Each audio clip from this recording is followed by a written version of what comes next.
Hello students, welcome to my nurture. मैं हूं कृष्णा। कैसे हैं आप सब लोग? मस्त, बढ़िया। तो चलिए स्टार्ट करते हैं आज हम लोग ह्यूमन एनाटॉमी एंड फिजियोलॉजी का चैप्टर नंबर 2 और ये सिंगल लेक्चर में खत्म हो जाएगा और बहुत इजी है, तुम लोग जानते हो इसके बारे में, ठीक है ना। थोड़ा सा डिटेल लिया है क्योंकि डिप्लोमा में है ये, अदरवाइज अगर किसी को 11th क्लास की भी नॉलेज है ना इसके बारे में, सफिशिएंट है। इस चैप्टर से ज्यादा नहीं आता है। मेन हमें फोकस किस पे करना है? फंक्शंस पे फोकस करना है ना। कौन कौन से कंपोनेंट है, 4-5 बड़े मेजर हैं जिनसे क्वेश्चन आते हैं बाद में, लेकिन हम पढ़ेंगे थोड़ा एक्स्ट्रा भी, ठीक है ना। मतलब कंपोनेंट तो सारे पढ़ने हैं। बात समझ में आ रही है? तो स्टार्ट करते हैं हम लोग। सेल के बारे में हम सब लोग जानते हैं कि सेल क्या होता है। सेल हमारी बॉडी में सबसे छोटी एक यूनिट होती है जिससे मिल मिल के हमारी पूरी बॉडी बनी हुई होती है। ये बात सबको पता है।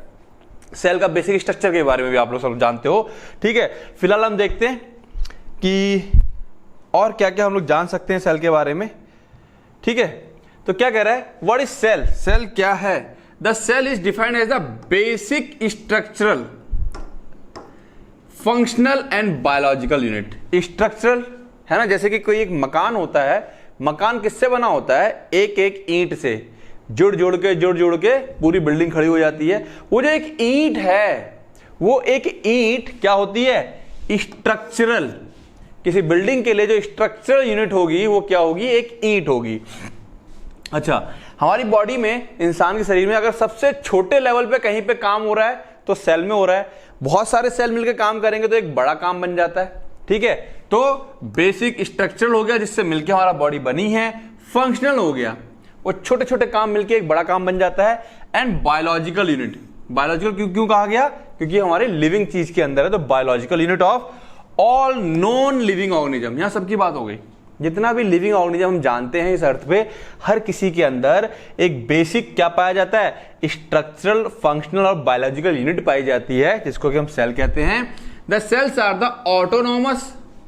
ऑटोनोमस मतलब जो खुद अपने आप को कंट्रोल करे, कब उसे डिवाइड होना है, कब रेप्लिकेट करना है, कब क्या काम करना है, खुद अपने आप को पूरा कंट्रोल करता है सेल।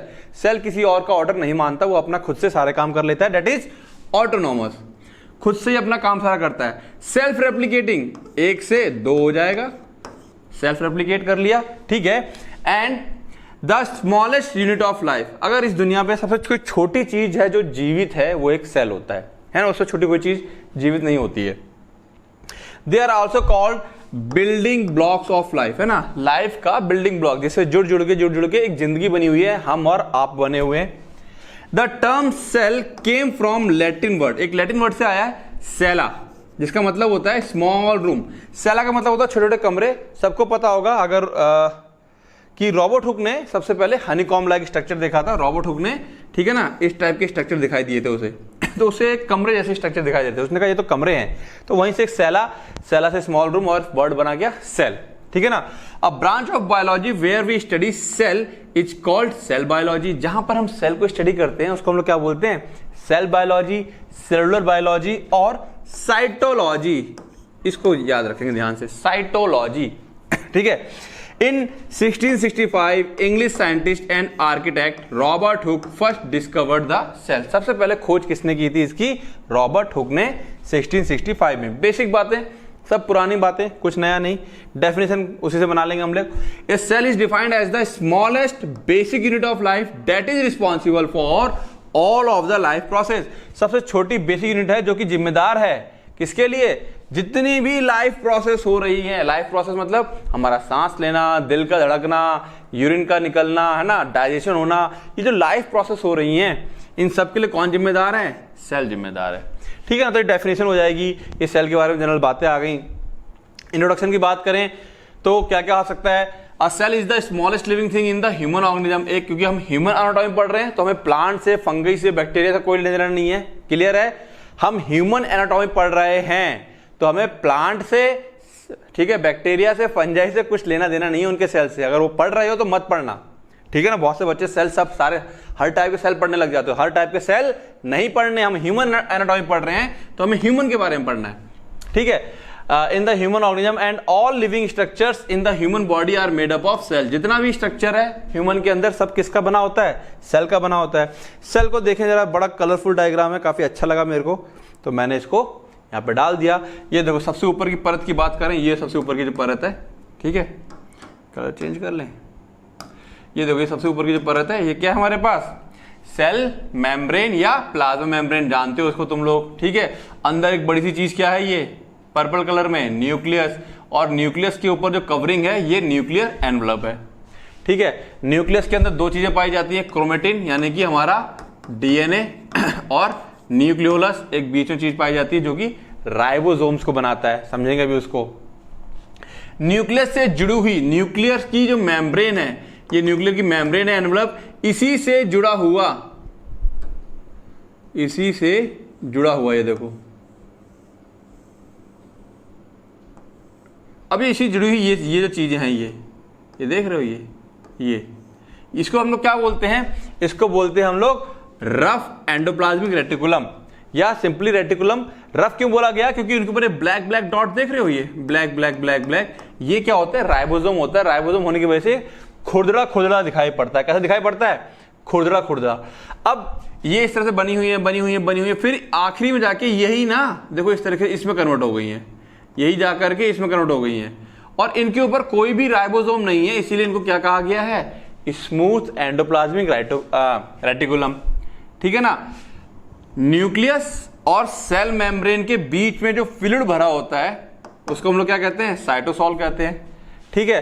फिर एक चीज पाई जाती है लाइसोसोम। लाइसोसोम क्या होता है, सुसाइडल बैग कहते हैं। हमारी इसके अंदर जितने भी डेड सेल ऑर्गेनेल होते हैं, मान लो कोई माइटोकॉन्ड्रिया मर गया या कोई और चीज खत्म हो गई, तो जो ये होता है लाइसोसोम उसे खा पी के सेल के अंदर से वेस्ट मटेरियल को बाहर निकालता रहता है।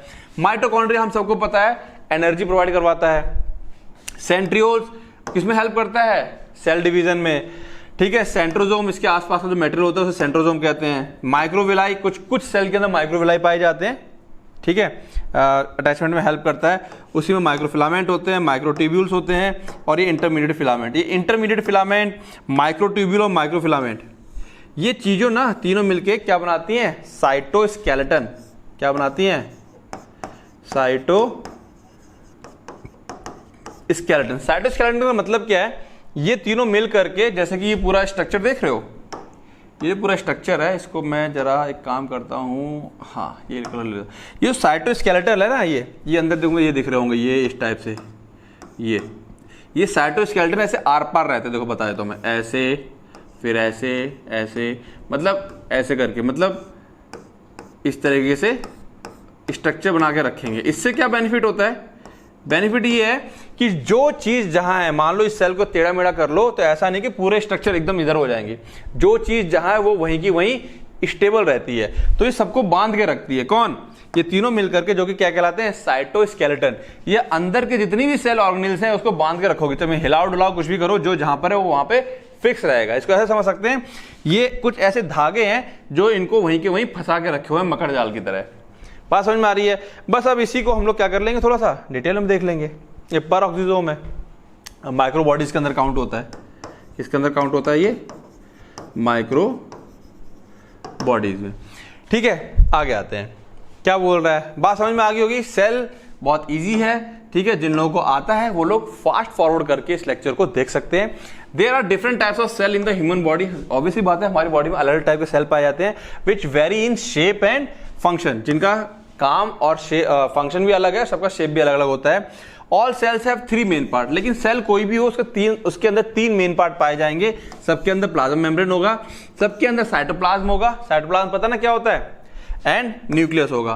देखो एक चीज बता दूं मैं, ये सेल और ये न्यूक्लियस, इसके बीच में यहां पर जो फ्लूइड भरा हुआ है, जो फ्लूइड है उसको हम लोग क्या कहते हैं, साइटोप्लाज्म। इस साइटोप्लाज्म में इसके अंदर जो फ्लूइड होता है न्यूक्लियस के अंदर, दिस इज न्यूक्लियस, ये क्या है, न्यूक्लियस। न्यूक्लियस के अंदर जो फ्लूइड है उसको हम लोग कहते हैं न्यूक्लियोप्लाज्म।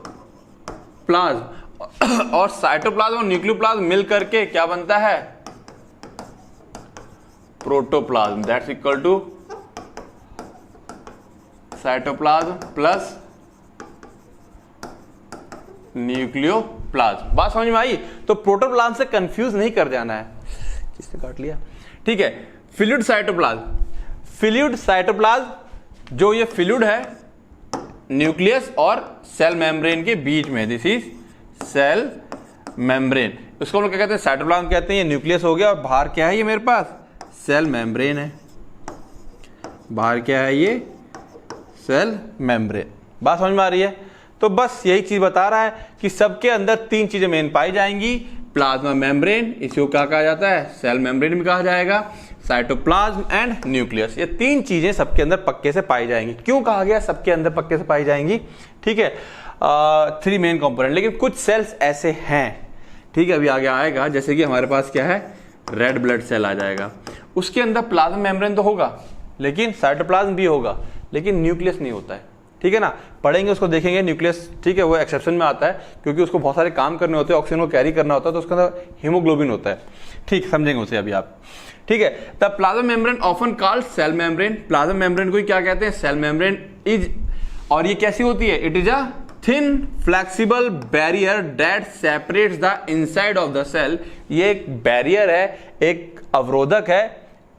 ठीक है, एक क्या है, अवरोधक है,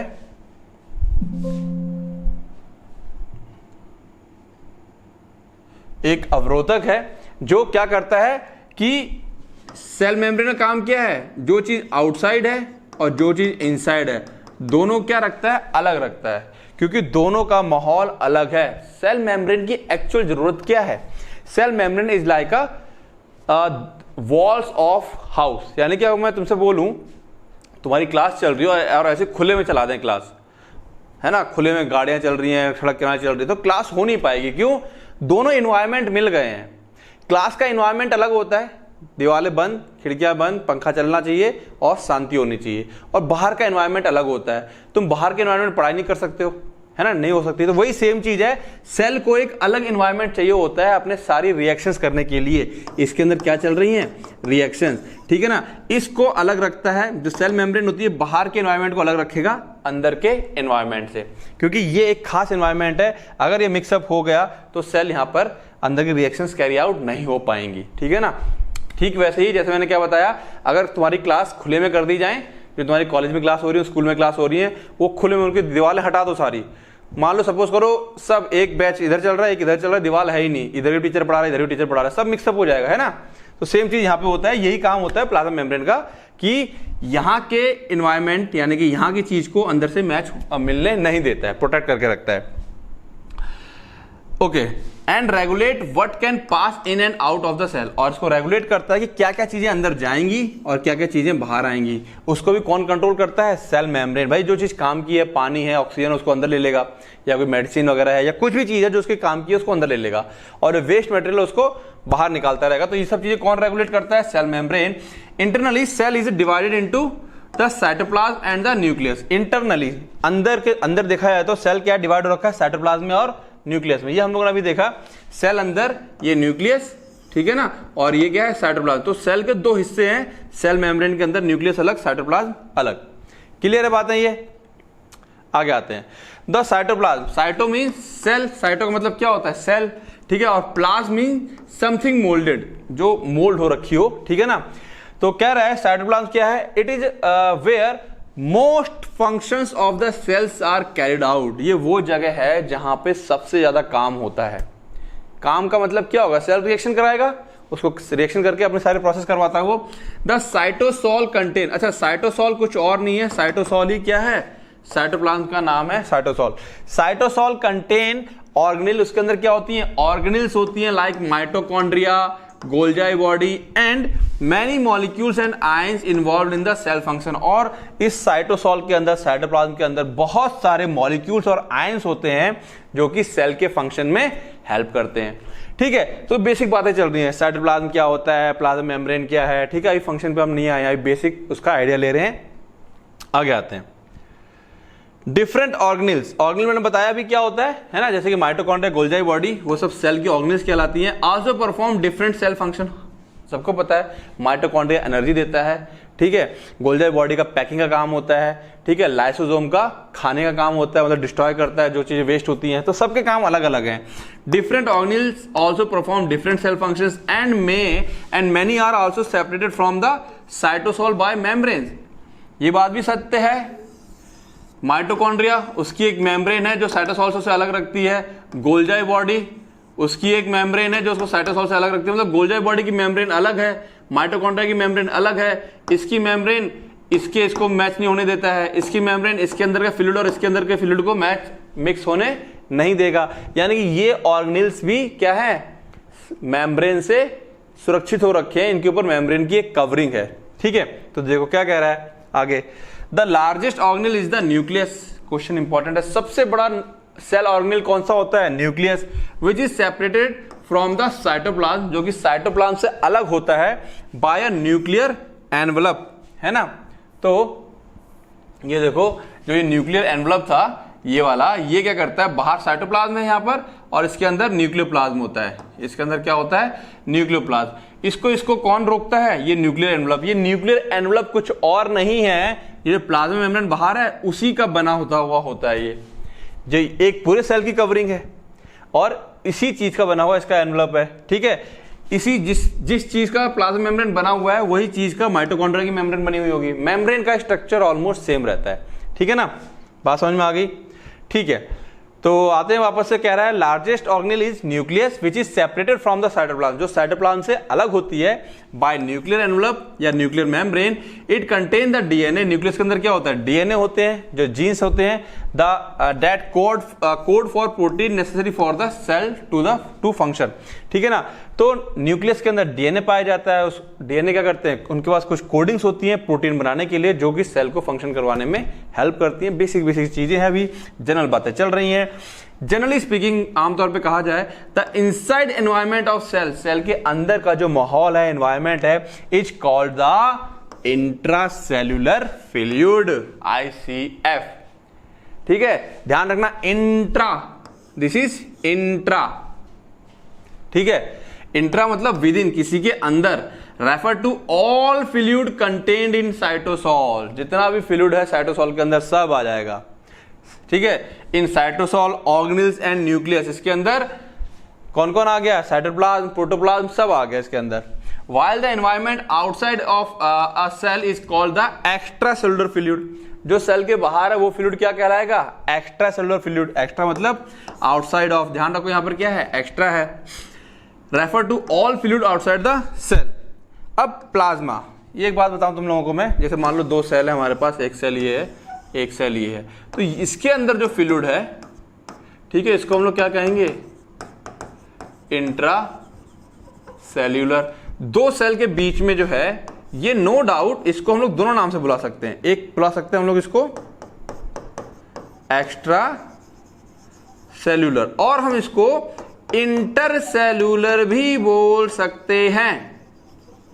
क्या बोल सकते हैं, inter cellular, inter, this is intra, ध्यान रखना इसका, इंट्रा सेल के अंदर, इंटर दो सेल के बीच में, इसी को हम लोग एक्स्ट्रा भी बोल सकते हैं।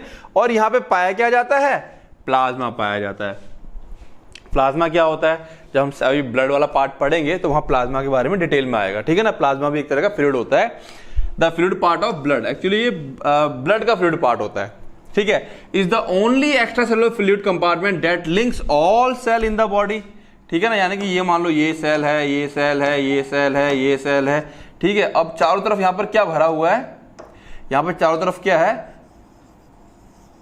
यहां चारों तरफ क्या भरा हुआ है, दिस इज प्लाज्मा। तो प्लाज्मा एक ऐसी चीज है जो पूरी बॉडी के जो सेल है उनको आपस में लिंक कर देता है। यानी कि ये ब्लड, ये वाला सेल भी प्लाज्मा से लिंक है, ये वाला सेल भी प्लाज्मा से लिंक है, और प्लाज्मा दोनों से लिंक है। तो इस तरीके से प्लाज्मा जो है पूरी बॉडी के सेल्स को आपस में क्या करता है, लिंक करता है। बात समझ में आई, क्लियर है बातें? तो बातों को समझते जाना, और कोई चीज लगता है डाउटफुल है उसको तुरंत वीडियो पॉज करना और लिखते रहना। टर्म्स बहुत जरूरी हैं, क्योंकि यहाँ पे जो टर्म्स आ जाएंगे आने वाले चैप्टर्स में भी बहुत सारे टर्म्स इस्तेमाल होंगे। ठीक है, सेल ऑर्गेनेल्स, सेल ऑर्गेनेल्स क्या होते हैं, तो एन ऑर्गेनेल इज अ सब सेलुलर स्ट्रक्चर। सेल का कोई भी पार्ट बोल देंगे तो वो क्या कहलाएगी, सेल ऑर्गेनेल्स कहलाएंगी। That has one or more specific job, उसका कोई एक या एक से ज्यादा काम होगा, है ना।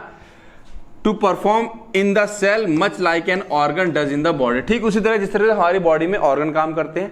ठीक है, तो अच्छा अब देखो, स्किन सबसे बाहर है, तो बताओ ये ऑर्गन है कि नहीं है, स्किन इज ऑल्सो ऑर्गन। तो ठीक इसी तरीके से सेल का कोई भी पार्ट है उसको हम लोग क्या बोल सकते हैं, सेल ऑर्गेनेल बोल सकते हैं। The cytoplasm contain many different organelle, cytoplasm के अंदर कई सारी ऑर्गेनेल होती हैं, each with a specialised function. ठीक है, हमको पता है उसका अंदर माइटोकॉन्ड्रिया, गोल्गी बॉडी सब होता है। The nucleus is the largest cellular organelle, अभी पीछे पढ़ भी लिया हमने, but is not considered part of the cytoplasm. हम इसको साइटोप्लाज्म का पार्ट नहीं मानते हैं, लेकिन बात समझ में आई, ये एक अलग पार्ट माना जाता है। अब सेल ऑर्गेनेल्स को दो पार्ट में डिवाइड कर दिया गया है। कुछ सेल ऑर्गेनेल ऐसी हैं जिनके ऊपर एक सिंगल मेम्ब्रेन चढ़ी हुई होती है, कुछ के ऊपर डबल मेम्ब्रेन चढ़ी हुई होती है। अब सिंगल मेम्ब्रेन वाली कौन सी है? वैक्यूल्स, ठीक है, lysosome, Golgi apparatus, endoplasmic reticulum are single membrane bound organelles present only in eukaryotic cell. Double membrane में कौन कौन है? Nucleus, mitochondria, chloroplast. Chloroplast human cell में नहीं होते हैं, कहां पाए जाते हैं? प्लांट के अंदर। क्लोरोप्लास्ट कहां होते हैं? प्लांट के अंदर, बट लिख दिया डबल वाले होते हैं। Double membrane bound organelles present only in eukaryotic cell. फिर एक लास्ट में एक और आता है यहां पर विदाउट मेम्ब्रेन।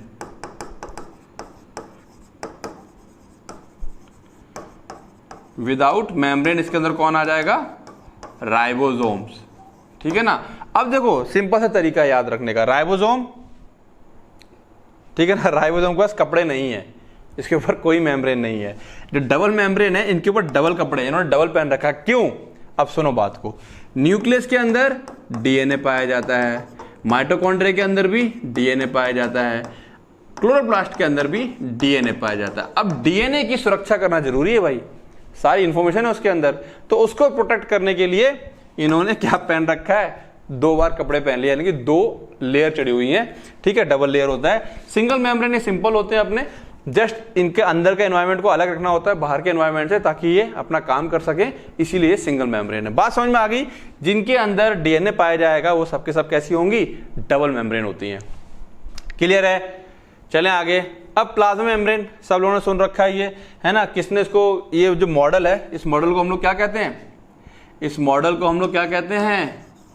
याद है? Fluid mosaic model.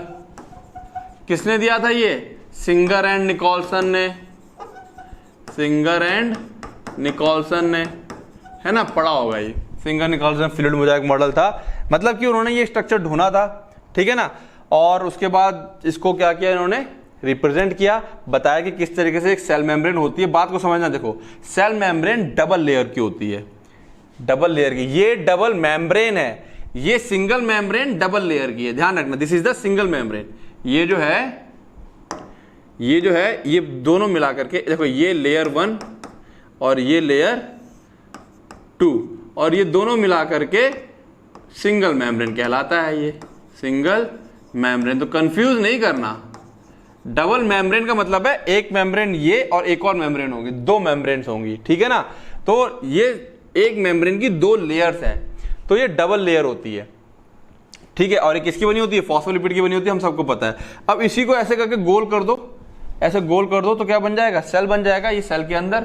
तो इसीलिए ये स्ट्रक्चर भी साथ में दिया था कि इमेजिन कर पाओ कि डबल लेयर है ये कैसी है? डबल लेयर है। अच्छा, कुछ बच्चे अभी भी इमेजिन नहीं कर पाते हैं। अब इसको ऐसे इमेजिन नहीं करना है, सेल को इमेजिन करना है लाइक फुटबॉल। सेल पूरा बंद होता है ना, ठीक है, सेल ऐसे पूरा बंद होगा इस टाइप से, ठीक है। तो अब देखो उसके अंदर क्या क्या चीजें, ये अंदर ब्लू ब्लू देख रहे हो, ये है प्रोटीन्स। अब प्रोटीन भी कई तरीके की हैं, कुछ प्रोटीन आर पार हैं, उनको हम कहते हैं इंटीग्रल प्रोटीन, ठीक है। कुछ केवल सरफेस पर है, ठीक है, इनको हम लोग कहते हैं पेरिफेरल प्रोटीन, ठीक है। और कुछ प्रोटीन के ऊपर क्या लगे हुए हैं? ये कार्बोहाइड्रेट लगे हुए हैं, dot dot dot dot dot. ये जो कार्बोहाइड्रेट लगे हुए हैं, अब कार्बोहाइड्रेट लगी हुई ये प्रोटीन क्या कहलाती है? ग्लाइकोप्रोटीन। इसका बड़ा रोल है। ये ग्लाइकोप्रोटीन किसका काम कर रही है? नेम प्लेट का काम करती है। हर एक सेल का, जैसे एक क्लास में हर एक बच्चे का नाम अलग है, हर एक बच्चा अलग होता है, वैसे ही ये जो प्रोटीन है ये नाम बताती है, अच्छा ये सेल है। और इसी वजह से एक सेल या बॉडी का कोई एक चीज जब दूसरे इंसान में डाली जाती है तो ये नेम प्लेट होती है। दूसरे बॉडी का जो ब्रेन यानी कि जो सेंसिंग ऑर्गन है, इम्यूनो, जो क्लास का मॉनिटर कह लो या प्रिंसिपल कह लो, प्रिंसिपल कौन हो गया? Immune system. वो पहचान लेता भाई ये हमारी बॉडी का नहीं है, ये दूसरी बॉडी से लाया गया, इसे मारो, ठीक है ना। और यही वजह है कि जब ऑर्गन ट्रांसप्लांट होता है तो इम्यून सिस्टम को क्या कर दिया जाता है? खत्म कर दिया जाता है इंजेक्शन दे करके कुछ टाइम के लिए, ताकि बॉडी इसको एडजस्ट कर ले। बात समझ में आ रही है? तो ये कहीं ना कहीं नेम प्लेट की तरह काम करता है। खैर कोर्स का नहीं है ये, जस्ट नॉलेज के लिए बताया मैंने। अब इसमें हम देख लेते हैं क्या क्या चीजें हैं, समझो। Structure of plasma membrane, the plasma या cell membrane separates the inner environment of a cell from extra cellular fluid. बार बार वही बातें आ रही हैं, अंदर के एनवायरनमेंट को बाहर से अलग रखती है ये। It composed of fluid phospholipid bilayer, ठीक है ना। फ्लूइड फॉस्फोलिपिड, ये फॉस्फोलिपिड बाइलेयर होती है ये जेली टाइप की रहती है। दिस इज फॉस्फोलिपिड बाइलेयर, ठीक है ना। 2 लेयर है और किसकी बनी हुई है? फॉस्फोलिपिड की। क्लियर है? आगे आते हैं, 2 लेयर्स ऑफ फॉस्फोलिपिड्स। क्वेश्चन है इंपॉर्टेंट, ध्यान रखेंगे इसको, ठीक है। एंड अदर मॉलिक्यूल, कुछ और ही मॉलिक्यूल होते हैं। Other molecule found in the membrane include cholesterol. देखो कोलेस्ट्रॉल जरूरी है, पूरी बॉडी में सेल मेम्ब्रेन है, यानी हमारी बॉडी में मिलियंस ऑफ सेल्स हैं, हर एक के अंदर सेल मेम्ब्रेन है, तो कोलेस्ट्रॉल तो चाहिए, खाओ फिर, लेकिन एक लिमिट के अंदर। कोलेस्ट्रॉल जब ज्यादा होता है बॉडी में फिर वो दिक्कत देता है, तो कोलेस्ट्रॉल भी जरूरी है, ठीक है ना। पूरा, और 2 क्वालिटी होती है कोलेस्ट्रॉल की, समझोगे, ठीक है। आगे जाकर के प्रोटीन होता है, ग्लाइकोलिपिड्स होते हैं एंड ग्लाइकोप्रोटीन्स होते हैं। ग्लाइकोलिपिड्स एंड ग्लाइकोप्रोटीन्स, ठीक है। Now cholesterol a type of lipid makes the membrane a little stronger. जो कोलेस्ट्रॉल होता है, ये जो मेम्ब्रेन होता है उसको स्ट्रॉन्गर बनाता है, जल्दी से टूटती नहीं है एक तरह से, ठीक है ना। बात समझ में आ रही है? ठीक है, आगे आते हैं। Proteins on sale membrane. अब जो प्रोटीन्स हैं सेल मेम्ब्रेन के ऊपर, ये जो हम लोगों ने देखी हैं, ये ना मैंने बताया कुछ बाहर है कुछ अंदर आर पार है, उनकी वैरायटी की यहाँ थोड़ा सा हम डिस्कस करें कि आखिरकार उनकी वैरायटी क्या क्या होती है। Proteins crossing the cell membrane called integral protein, है ना। ये सेल मेम्ब्रेन है, ठीक है, और इसको जो आर पार जा रही है इसको हम लोग क्या कहेंगे? Integral protein. इंटीग्रल पूरी आर पार जा रही है। Protein found on its surface called peripheral protein. जो सरफेस पे पाई जाएगी उसको हम लोग क्या कहते हैं? पेरिफेरल प्रोटीन्स कहते हैं। चैनल एंड ट्रांसपोर्टर, कुछ प्रोटीन्स ऐसी होती हैं, अच्छा ये प्रोटीन को साधारण होंगे, कुछ प्रोटीन ऐसी होती हैं जो इस टाइप से वो ना चैनल बना लेती हैं। क्या बना लेती हैं? चैनल, ताकि कुछ मॉलिक्यूल्स वगैरह जो हैं वो आर पार जा सके। बात समझ में आ रही है? तो ठीक है, क्या कह रहा है? Proteins found, okay. Channels and transporter carrier proteins regulate the movement of specific molecule and ions in and out of the cell. ये चैनल प्रोटीन्स होती हैं, ये मॉलिक्यूल्स को कुछ अंदर बाहर होने में हेल्प करता है। रिसेप्टर प्रोटीन, कुछ प्रोटीन्स ना रिसेप्टर की तरह बिहेव करेंगे इस टाइप से, ठीक है। यहां से मान लो कोई रिसेप्टर आया, कोई हार्मोन आया, कुछ भी आया, कोई मेडिसिन आई, तो यहाँ पे अगर अटैच हो जाएगी, यहाँ से सिग्नल आ जाएगा और ये सिग्नल को सेल के अंदर सेंड कर देगी। तो ये हो गया रिसेप्टर, रिसीव करेगी और सिग्नल को अंदर भेज देगा। तो कुछ प्रोटीन रिसेप्टर की तरह बिहेव करती हैं। Receptor protein in the membrane initiate changes in the cell activity, है ना। उन्होंने रिसीव किया, अच्छा ये सिग्नल आया, अंदर भेज दिया, सिग्नल कहाँ पहुंचेगा? न्यूक्लियस के पास। वो कहेगा अच्छा ये काम करना है, वो काम करना स्टार्ट करेगा, तो सेल की एक्टिविटी में चेंज आना स्टार्ट हो जाएगा, ठीक है। Initiate change in the cell activity by binding and responding to chemical signal. ये जो केमिकल आया उससे बंधा और रिस्पॉन्ड किया। Such as hormones like a lock and key, ठीक है। लॉक एंड की हम बात जिक्र बाद में करेंगे, फिलहाल सिर्फ इतना समझो। जैसे कि मान लो कोई क्या है? हार्मोन है, ठीक है। अब हार्मोन्स जब निकलते हैं बॉडी में तो हमारे बॉडी में क्या आते हैं? चेंजेस आना स्टार्ट होते हैं। Other protein include those that act as a structural anchor to bind neighbouring cells. कुछ प्रोटीन ऐसी होती है जो आजू बाजू वाले सेल से बांध के रखने में हेल्प रखती है। नेबरिंग सेल्स एंड एंजाइम, कुछ प्रोटीन ऐसी हैं जो एंजाइम से बांधने में हेल्प करती हैं। Glycoprotein and glycolipids in membrane act as a identification marker. देखो मैंने बताया था अभी, नेम प्लेट की तरह काम करते हैं, तो आइडेंटिफिकेशन मार्कर की तरह बिहेव करते हैं कौन? ग्लाइकोप्रोटीन और ग्लाइकोलिपिड्स। और लेबल्स, या लेबल की तरह चिपका हुआ लेबल, भाई तुम ये हो, तुम्हारा नाम पता सब कुछ दे रखा है वहां पर, on the extra cellular surface of the membrane. यानी कि जो ग्लाइकोप्रोटीन और ग्लाइकोलिपिड है नेम प्लेट की तरह बिहेव कर रही है ना। आइडेंटिफिकेशन मार्कर या लेबल्स, मतलब कि वो नेम प्लेट की तरह बिहेव कर रही हैं। फंक्शन ऑफ प्लाज्मा मेम्ब्रेन, अब ये तो इंपॉर्टेंट ही है, ठीक है। क्या क्या है? During tissue formation and cell fusion. कब? जब टिश्यू का फॉर्मेशन होता है, जब सेल फ्यूज करता है। Cell membrane allows the interaction between the cell. तो सेल मेम्ब्रेन दो सेल के बीच में इंटरेक्शन करवाती है, ठीक है। जब टिश्यू फॉर्मेशन होता है, नया सेल बन रहा होगा, या जब सेल का फ्यूजन हो रहा होगा। The cell membrane provides a shape, ये शेप प्रोवाइड करवाती है सेल को, है ना, to the cell and encloses the cell and its component from the external environment. और सेल और उसके कंपोनेंट को बाहरी एनवायरनमेंट से बचा के रखता है, जिससे कि अंदर का एनवायरनमेंट बाहर से मिक्स ना हो जाए, अदरवाइज रिएक्शन होना बंद हो जाएंगी। It help in the transport of essential compounds that are required for the survival of the cells. It help the transport of essential compound, ये हेल्प करती है ट्रांसपोर्ट करने में, अंदर बाहर करने में कुछ जरूरी कंपाउंड्स का जो कि सेल के लिए जरूरी है। क्लियर है? तो ये फंक्शन हो गया क्लियर। तो ये था सेल मेम्ब्रेन के बारे में बातें। अब आते हैं फटाफट न्यूक्लियस। सबको पता है न्यूक्लियस के बारे में, अभी हम पढ़ चुके हैं। न्यूक्लियस भी क्या है? डबल मेम्ब्रेन होती है, इसमें छोटे छोटे ये छेद पाए जाते हैं। क्यों पाए जाते हैं? यहाँ से कुछ चीजें बाहर निकलनी होती है तो उसके लिए होती है। बीच में न्यूक्लियोलस है, ठीक है, वही वाला सेल का स्ट्रक्चर है, बड़ा सा दिखाया यहाँ पर क्या है कि ये न्यूक्लियस है। उसी में क्या पाए जाते हैं? डीएनए और क्रोमोसोम वगैरह सब इसी के अंदर पाया जाता है। तो स्ट्रक्चर की बात कर लें फटाफट। तो कह रहा है almost all human cells except RBC contain a nucleus where DNA, ठीक है, the genetic material that ultimately control all the cell process. तो सीधा सा बात बोल रहा है, न्यूक्लियस हर किसी में पाया जाता है, उसके अंदर डीएनए होता है जो कि एक जेनेटिक मटेरियल है, और वो अल्टीमेटली अंत में सब कुछ कंट्रोल करता है। एक सेल की पूरी प्रोसेस को कौन कंट्रोल कर रहा है? डीएनए कंट्रोल कर रहा है, या यूं कह ले कि न्यूक्लियस कंट्रोल कर रहा है। न्यूक्लियस को हम लोग ब्रेन ऑफ सेल भी कहते हैं। ब्रेन ऑफ सेल, सेल का दिमाग है, ये काम ये करवाएगा सारे, ठीक है। आगे आते हैं। तो nucleus is the largest cellular organelle, ये बार बार तीसरी बार आ गया। Nucleus is the largest cellular organelle and the only one visible using the light microscope. और केवल यही केवल है जिसको हम लाइट माइक्रोस्कोप से, जो अपने साधारण माइक्रोस्कोप होते हैं ना अपने लैब में, उससे हम लोग इसको देख सकते हैं। Nucleus has several important parts such as chromatin, जिसको हम जेनेटिक मटेरियल भी कहते हैं, ठीक है। धागे, क्रोमो मतलब कलर और क्रोमेटिन मतलब धागा टाइप, इस तरह धागे जैसा होता है। डीएनए हमारा इस तरह से पड़ा रहता है, तो इसीलिए इसका नाम क्या पड़ गया? क्रोमेटिन पड़ गया। इसको हम जेनेटिक मटेरियल कहते हैं। न्यूक्लियर एनवलप होती है, ठीक है, देख ही लिया हमने न्यूक्लियर, ये न्यूक्लियर एनवलप है, ऊपर की जो परत है पर्पल कलर की दिखा रखी है। न्यूक्लियोप्लाज्म जो उसके अंदर है और न्यूक्लियोलस है, इसके अंदर जो फ्लूइड भरा हुआ है वो क्या है? न्यूक्लियोप्लाज्म, न्यूक्लियोप्लाज्म, और ये बीच में क्या है? न्यूक्लियोलस है, ठीक है। आगे आते हैं।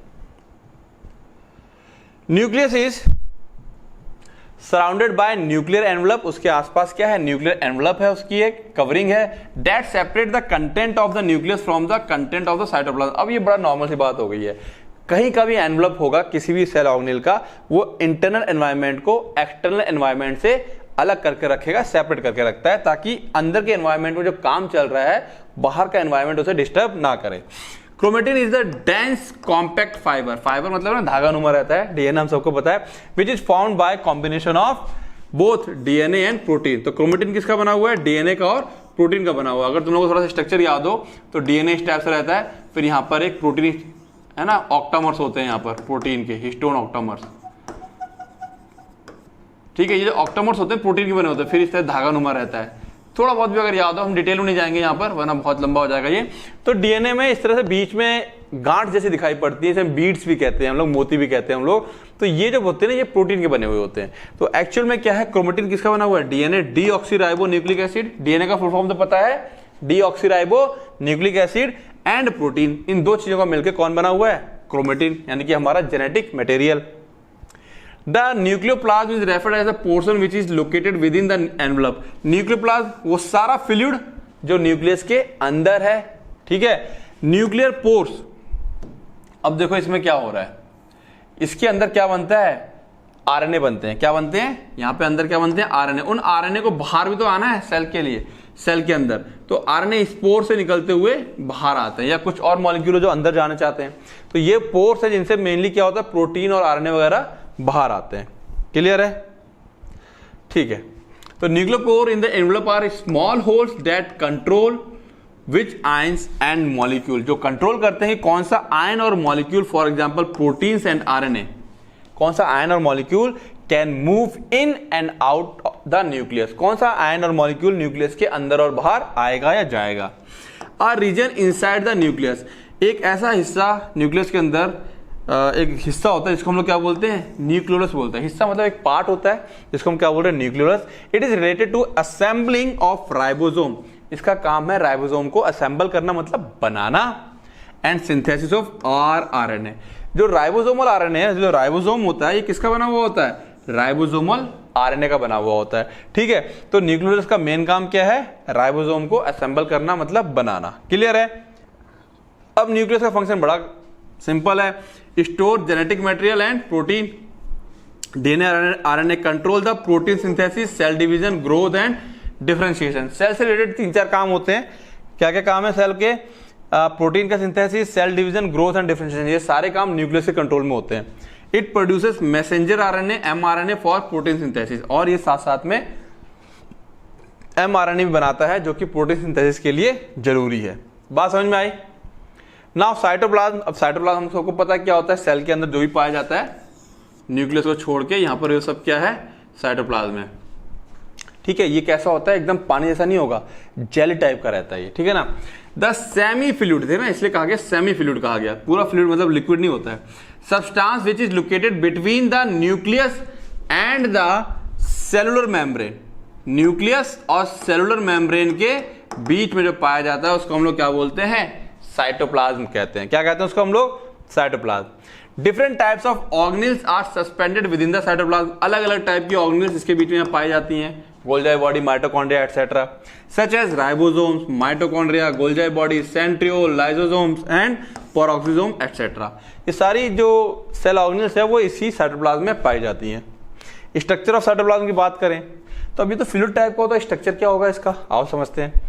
Cytoplasm consist of 3 main components such as cytosol, organelles and inclusions. तो देखा जाए तो साइटोसोल क्या क्या चीजें उसके अंदर? साइटोसोल यानी कि लिक्विड का part, organelles and inclusions. Inclusions होते हैं कुछ और छोटे छोटे माइक्रोस्कोपिक स्ट्रक्चर्स होते हैं ऑर्गेनेल्स के अलावा। Cytosol is gel like substance, gel like होता है, in which other organelles remain suspended, जिसके बीच में सस्पेंडेड मतलब एक तरह झूल रही होती है कौन? दूसरी organelles. It occupies about 70% of the cell volume, ये लगभग सेल का 70% कवर करता है। Cytoplasm is a mixture of cytoskeletal filaments, dissolve molecule and water. अब देखो यहां पर क्या है, मैं बता रहा था तुम लोगों को पहले भी कि जो ठीक है ना, अब जो साइटोप्लाज्म है उसके अंदर ना ऐसे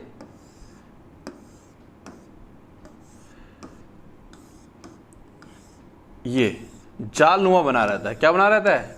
जालनुमा। इस जालनुमा का क्या काम है? इसी को हम लोग क्या कहते हैं? जालनुमा जो पार्ट है इसी को हम लोग क्या कहते हैं? साइटोसेल का ढांचा, स्केलेटल सेल का ढांचा। जैसे हमारा ढांचा क्या है? हड्डियां, हमारे शरीर से हड्डियां निकाल दी जाए गिर पड़ेंगे हम लोग, मांस का लोथड़ा सा रह जाएंगे, है ना? वैसे ही अगर यहां से ये निकाल दिए जाएंगे, अब यहां पर क्या क्या चीजें मौजूद हैं? बहुत सारी चीजें मौजूद हैं। यहाँ माइटोकॉन्ड्रिया भी है, गोल्जाई बॉडी भी है, राइबोसोम्स भी हैं। ठीक है, ये सब अपनी जगह बंधे हुए हैं। क्यों बंधे हुए हैं? क्योंकि ये साइटोस्केलेटन ने सबको बांध के रखा हुआ है। ठीक है, और ये ऐसे घूमेगा तो पूरा सेल क्या कर सकता है? मूव कर सकता है। अब ये नहीं होगा तो मान लो सेल ऐसे हम लोग ऐसे उठे, ये सारा स्ट्रक्चर यहाँ पे आके गिर पड़ेगा अगर। ठीक है, तो साइटोस्केलेटल मतलब समझ रहे हो ना क्या चीज है? तो साइटोस्केलेटल होता है, किसका बना होगा? साइटोसोल के अंदर। साइटोसोल के अंदर मिक्सचर होता है साइटोस्केलेटल का, फिलामेंट्स। ठीक है, इसमें फिलामेंट्स भी होते हैं, धागे नुमा चीजें रहती हैं, कुछ डिसॉल्व मॉलिक्यूल और पानी रहता है।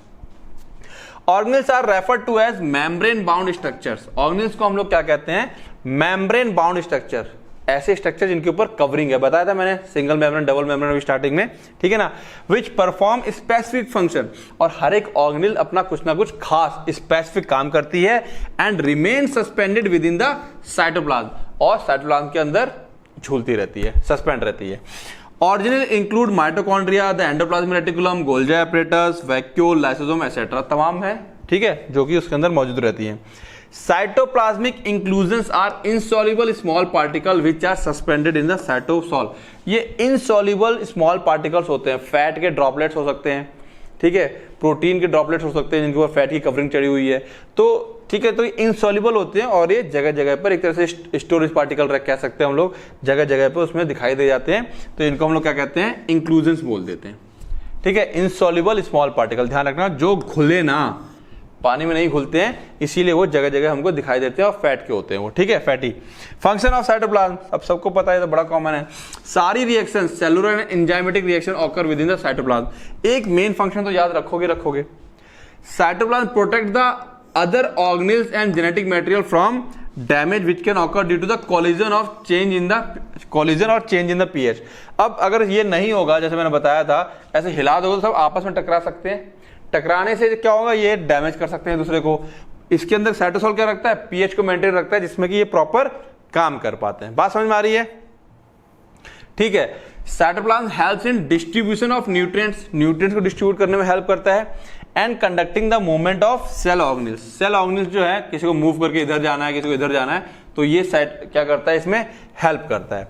ठीक है। Within the cell by process called cytoplasmic streaming, यानी कि सेल के अंदर ये क्या मैंने बताया था ना अभी, जैसे ये जाल है तो ये इस तरह से घूमता है जाल इसके अंदर, तो जब ये जाल घूमता है तो पूरा का पूरा जो सेल ऑर्गेनेल्स है वो भी क्या करते हैं, मूव करते हैं। या कई बार ऐसा हो सकता है, जरूरी नहीं है पूरा घूमे, ये हिस्सा गोल गोल घूम सकता है, ये हिस्सा गोल गोल घूम सकता है। इसको हम साइटोप्लाज्मिक स्ट्रीमिंग कहते हैं। जगह जगह पर थोड़ा सा क्या रहते हैं, मोशन से रहते हैं। ठीक है। तो स्ट्रीमिंग, घूमना, साइटोप्लाज्मिक, तो साइटोप्लाज्म का जब स्ट्रीम हो रहा है, ठीक है, उसकी हेल्प से सेल ऑर्गेनेल्स क्या कर सकते हैं, मूव कर सकते हैं। तो ये कुछ बेसिक सी फंक्शन थे इसके साइटोप्लाज्म के। आगे आते हैं, mitochondria, again very important.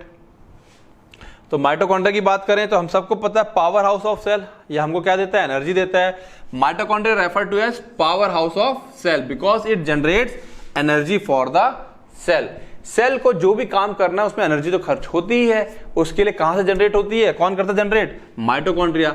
Energy किस रूप में जनरेट होती है, एटीपी, ठीक है ना, एडेनोसाइन ट्राइफॉस्फेट, एडेनोसाइन ट्राइफॉस्फेट, इस रूप में एनर्जी क्या हो रही है, जनरेट हो रही है। क्लियर है? ठीक है। इट इज सेल्फ रेप्लिकेटिंग, मैंने बताया था ये कैसी होती है, डबल मेम्ब्रेन है, डबल मेम्ब्रेन बाउंड है। स्टार्टिंग में हमने देख लिया था डबल मेम्ब्रेन बाउंड है। क्यों डबल मेम्ब्रेन बाउंड है, क्योंकि इसके अंदर अपना खुद का डीएनए है, जिसको कि हम लोग क्या बोलते हैं, माइटोकॉन्ड्रियल डीएनए कहते हैं। क्या कहते हैं, माइटोकॉन्ड्रियल डीएनए कहते हैं। ठीक है ना। अब क्योंकि डीएनए है तो ये खुद अपने आप को क्या कर सकता है, डिवाइड कर सकता है। मतलब किसी सेल में ज्यादा एनर्जी की जरूरत है तो डिवाइड होकर के 1 से 2 हो जाएगा, 2 से 4 हो जाएगा, 4 से 8 हो जाएगा। क्यों, एनर्जी ज्यादा चाहिए। ठीक है। Which is found in both plant and animal cells in various number, shape and size. अलग अलग शेप साइज के होते हैं, अलग अलग नंबर में पाए जाते हैं, किसी में 2 किसी में 4, डिपेंड करेगा। कोई सेल एकदम से बहुत ज्यादा एक्टिव हो जाएगा तो उसके अंदर माइटोकॉन्ड्रिया डिवाइड करके अपनी संख्या को बढ़ा भी लेता है। इट प्रोड्यूसेस एटीपी और एनर्जी बाय ऑक्सीडेटिव फॉस्फोराइलेशन। क्यों कहा गया इसको, एडीपी प्लस इनऑर्गेनिक फॉस्फेट मिलकर के क्या बनाते हैं, एटीपी। तो ये फॉस्फोराइलेशन, फॉस्फेट का जुड़ना फॉस्फोराइलेशन कहलाता है। तो ऑक्सीडेटिव फॉस्फोराइलेशन, ठीक है ना, पूरी प्रोसेस होती है। तो ऑक्सीडेटिव फॉस्फोराइलेशन की हेल्प से क्या बना रहा है, ये ऑक्सीजन भी निकलती है इसमें। ठीक है। तो ऑक्सीडेटिव फॉस्फोराइलेशन, तो इस टाइप से एनर्जी का एक मॉलिक्यूल बनता है ATP of end product which are arising from the cytoplasmic metabolism. ठीक है। साइटोप्लाज्म की जो मेटाबॉलिज्म होती है उससे हेल्प से क्या बन रहा है, एटीपी बन रहा है। क्लियर है? आगे आते हैं, structure of mitochondria. Mitochondria has 2 distinct membrane. अब यहां समझ लेते हैं, देखो माइटोकॉन्ड्रिया को काटोगे अगर तो एक लेयर ऊपर होती है, ये 3D स्ट्रक्चर इसलिए रखा था कि समझ सको, और एक लेयर अंदर होती है। इसका फ्लूइड अलग है और ये बीच में पाया जाने वाला फ्लूइड अलग होता है। ठीक है। जो बाहर पाया जाता है ये आउटर मेम्ब्रेन है, ये इनर मेम्ब्रेन है। ये जो कुन्ने खोपचे से निकले हुए हैं, ये इसको हम लोग क्या बोलते हैं, क्रिस्टी बोलते हैं, कुन्ने कुन्ने निकले हुए हैं। ठीक है। इसके अंदर जो फ्लूइड है उसको हम लोग क्या बोल देते हैं, मैट्रिक्स बोल देते हैं। समझो बात को, ये आउटर मेम्ब्रेन, इनर मेम्ब्रेन, ठीक है, मैट्रिक्स, ये क्रिस्टे हो गया, ये वाला पार्ट क्या हो गया, ये क्रिस्टे हो गया। ओके। इसी के अंदर राइबोसोम भी पाए जाते हैं, मैट्रिक्स ग्रेन्यूल भी पाए जाएंगे, माइटोकॉन्ड्रियल डीएनए भी पाया जाता है। ठीक है ना। और इंटरस्पेशियल स्पेस हो गया, उसकी बात छोड़ देते हैं, आउटर मेम्ब्रेन हो गया। देन एटीपी सिंथेस, ये वो एंजाइम हैं जो एटीपी बनाने में हेल्प करते हैं। एटीपी सिंथेस, माइटोकॉन्ड्रिया के अंदर जो एंजाइम एटीपी बनाने में हेल्प करते हैं उसका नाम क्या है, एटीपी सिंथेस। डबल लेयर है, 2 लेयर है, देखो एक लेयर ये, एक लेयर ये, मैंने बताया डबल मेम्ब्रेन होता है। ठीक है। माइटोकॉन्ड्रिया ये डीएनए वगैरह, राइबोसोम, देखो इसके अंदर भी राइबोसोम पाया जाता है। एक ऐसी ऑर्गेनेल जिसके अंदर अपना राइबोसोम पाया जाता है। ये राइबोसोम का साइज थोड़ा सा अलग होता है, साइटोप्लाज्म में जो राइबोसोम पाया जाता है उसका साइज अलग होता है, देखेंगे अभी हम लोग। ठीक है, तो इस टाइप से ये हमारे पास क्या है माइटोकॉन्ड्रिया। इसका स्ट्रक्चर की थोड़ी सी क्या कर लोगे, प्रैक्टिस कर लोगे, इंपॉर्टेंट है। आगे आते हैं, तो कह रहा है माइटोकॉन्ड्रिया के हैज टू डिस्टिंक्ट मेम्ब्रेन, दो अलग अलग मेम्ब्रेन होती हैं, as inner layer and outer layer. The outer layer is smooth whereas the inner layer is folded and form finger like structure. Outer तो स्मूथ है लेकिन अंदर वाली फोल्ड हो रखी होती है, जिससे कि क्या बनता है फिंगर लाइक, उंगलियां देख रहे हो ऐसे फिंगर लाइक प्रोजेक्शन बन गई हैं, ठीक है, finger like structure which are called cristae. इसको हम लोग क्या बोल देते हैं, ये एक क्रिस्टे, दूसरा क्रिस्टे, तीसरा क्रिस्टे, ये फिंगर लाइक प्रोजेक्शन दिखाई पड़ रही है हमको, ठीक है। The inner membrane enclose space called matrix. यहाँ पर जो स्पेस है इसको हम लोगों ने क्या नाम दे रखा है, मैट्रिक्स बोला हुआ है। This space contains a fluid which is a mixture of metabolic product, enzyme and ions. इस ये जो फ्लूइड होता है मिक्सचर होता है, मेटाबॉलिक प्रोडक्ट मतलब जो इसके अंदर रिएक्शंस हुई है उनके जो प्रोडक्ट बने होंगे वो इसके अंदर पड़ा हुआ होगा, एंजाइम्स होंगे और आयंस पाए जाते हैं इस फ्लूइड के अंदर। फंक्शन की बात करें तो हम सबको पता है सबसे बड़ा फंक्शन इसका क्या है, produces energy in the form of ATP which is required for proper functioning of the cell organelles, है ना। यही एटीपी एनर्जी निकल के मैं जब बोल रहा हूं इस समय बहुत सारा एटीपी खर्च हो रहा है इस समय, ठीक है ना। It helps to detoxify the ammonia, ammonia को डिटॉक्सिफाई करता है। It assist the process of apoptosis, apoptosis होती है प्रोग्राम्ड सेल डेथ, सेल को जब मरना होता है कुछ कारणों से उसमें हेल्प करता है। It also balance the amount of calcium plus ions, calcium 2+ आएगा within the cell, calcium 2+ ion के अमाउंट को भी ये क्या करता है, कंट्रोल करता है। तो मेन फंक्शन तो इसका याद रखोगे। गोल्जाई अपरेटस की बात कर लें, गोल्जाई अपरेटस, गोल्जाई कॉम्प्लेक्स या गोल्जाई बॉडी किसी के भी नाम से पूछा जा सकता है। Golgi body mainly found in eukaryotic cell, है ना, यूकारियोटिक में पाया जाता है, प्रोकारियोटिक हम यहाँ बात नहीं कर रहे हैं। And they modify and transport molecule, इनका काम क्या है, ये मॉडिफाई करते हैं एंड ट्रांसपोर्ट करते हैं। मॉडिफाई चीजों को चेंज करना और ट्रांसपोर्ट करना मॉलिक्यूल को from endoplasmic reticulum to their destination. Actually होता क्या है मैं बता दूं, ये सेल है, ये न्यूक्लियस है, इसी न्यूक्लियस से ना एंडोप्लाज्मिक रेटिकुलम निकलती है इस टाइप से, और इसी एंडोप्लाज्मिक रेटिकुलम से ये इस तरह से टूट के ये निकलता रहता है, ठीक है। और ये टूटा, ये अलग हो गया, फिर ये आके इससे जुड़ेगा और ये इस टाइप से गोल्जाई बॉडी बनती रहती है। तो जो मटेरियल यहाँ पर होता है ना वो इसके अंदर भर जाता है और गोल्जाई बॉडी से फिर उसको निकाल के मॉडिफाई करके अलग कर देती है और यहाँ से जुड़ के फिर यहाँ से सेल से बाहर निकालती है। पूरी प्रोसेस हमको वहाँ जाने की जरूरत नहीं है। तो सिंपल समझो, एंडोप्लाज्मिक रेटिकुलम से, ठीक है, यहाँ पे यहाँ आया, फिर यहाँ पे जो भी कुछ मॉडिफिकेशन करना है या चेंजेस करने हैं गोल्जाई बॉडी वो कर देती है, फिर अपने अंदर से एक और वो निकालता है पाउच टाइप का और उसको सेल से बाहर या सेल में ही कहीं पहुंचाना होता है तो वो पहुंच जाता है, ठीक है। They are found in cytoplasm next to the endoplasmic reticulum, endoplasmic reticulum के बगल में पाए जाते हैं। एंड नियर द न्यूक्लियस, और सेल के न्यूक्लियस के बगल में पाया जाएगा, ठीक है ना। तो समझ रहे हो गोल्जाई बॉडी। आगे आते हैं, ये देखो गोल्जाई बॉडी, ठीक है। यहाँ पे गौर से देख सकते हो ये गोल्जाई बॉडी है किस तरीके से यहाँ एकदम न्यूक्लियस के पास में पाई जा रही है, ठीक है। तो ये देखो, ये इनकमिंग ट्रांसपोर्ट वेसिकल जो मैंने बताया था ये टूट करके जो आ रहा है, ठीक है ना, ये इनकमिंग आ रहा है ये, ठीक है। और ये यहाँ से ये निकल रहे हैं मॉलिक्यूल जाने के लिए बाहर को, या अपने अंदर सामान ले लिया इस मॉलिक्यूल का अंदर, इसके अंदर मॉडिफाई होगा जो भी कुछ होना था और फिर ये वापस से पाउच में कैद होकर के आगे बढ़ जाते हैं। स्ट्रक्चर ऑफ गोल्जाई बॉडी कुछ ऐसा है, उसमें देखो ये सिस्टरने कहते हैं, ये लंबे लंबे गए, इनको क्या कहते हैं, सिस्टरने कहते हैं। जहां पर ये छोटा वाला मुंह होता है इसको सिस फेस कहते हैं, जहां ये बड़ा वाला मुंह होता है इसे ट्रांस फेस कहते हैं, क्योंकि यहाँ पे नए नए बन रहे होते हैं या पुराना हो चुका होता है, ठीक है ना, बात समझ में आ रही है। और याला फेस न्यूक्लियस को फेस कर रहा होता है, याला फेस न्यूक्लियस की तरफ होगा, ये मेम्ब्रेन सेल मेम्ब्रेन की तरफ रहता है, ठीक है। क्या कह रहा है, Golgi complex found by the several flattened मतलब पिचके हुए, ठीक है, स्टैक्ड एक के ऊपर एक, स्टैक मतलब एक के ऊपर एक पाउचेस कॉल्ड सिस्टरने, इनको हम सिस्टरने कहते हैं। फ्लैट हैं, एक के ऊपर एक लगे हुए हैं और पाउच टाइप के हैं, पाउच दिख रहा है हमको इसलिए इनको, और इनको नाम क्या दे दिया हमने, cisternae. Generally Golgi complex are made up of 4 to 8 cisternae, but in mammalian cell 4 से 8 सिस्टरने होते हैं, 1 2 3 4। बट जो मेमेलियन सेल है, हम लोग हैं जो मैमल्स हैं जो बच्चों को अपने दूध पिलाते हैं, उनके अंदर जो गोल्जाई कॉम्प्लेक्स है उसके अंदर 40 से 100 स्टैक ऑफ सिस्टरने पाए जाते हैं, ठीक है। अब matrix protein help in keeping together the cisternae and a cytoplasmic microtubule support the Golgi complex, है ना।